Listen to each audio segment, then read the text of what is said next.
आज आपण उन्हाळ्याच्या दिवसात पोटाला थंडावा देणारी दही बुत्ती कशी बनवायची ते पाहणार आहोत। यासाठी या कपाच्या मापाने 1 कप शिजवून थंड केलेला भात मी घेतला आहे। तसेच हा भात मी काटे चमच्याच्या साहाय्याने मोकळा करून घेतला आहे। आता यामध्ये 1 कप फेटून घेतलेले दही टाकून घेऊ।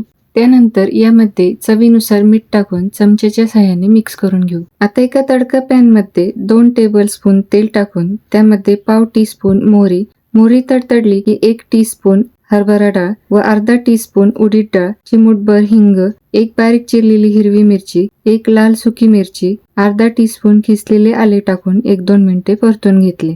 त्यानंतर यामध्ये 8-10 कढीपत्त्याची पाने टाकून ही फोडणी दही भाताच्या मिश्रणावर टाकून घेतली। त्यानंतर यावरती बारीक चिरून घेतलेली कोथिंबीर व डाळिंबाचे दाणे टाकून हे सर्व मिश्रण व्यवस्थित एकत्रित करून घेतले। अशी ही पोटाला थंडावा देणारी व पचायला हलकी अशी दही बुत्ती बनवून तयार आहे। एकदा नक्की बनवून पहा। हा व्हिडिओ जर तुम्हाला आवडला असेल तर व्हिडिओला लाईक व चॅनलला सबस्क्राईब नक्की करा।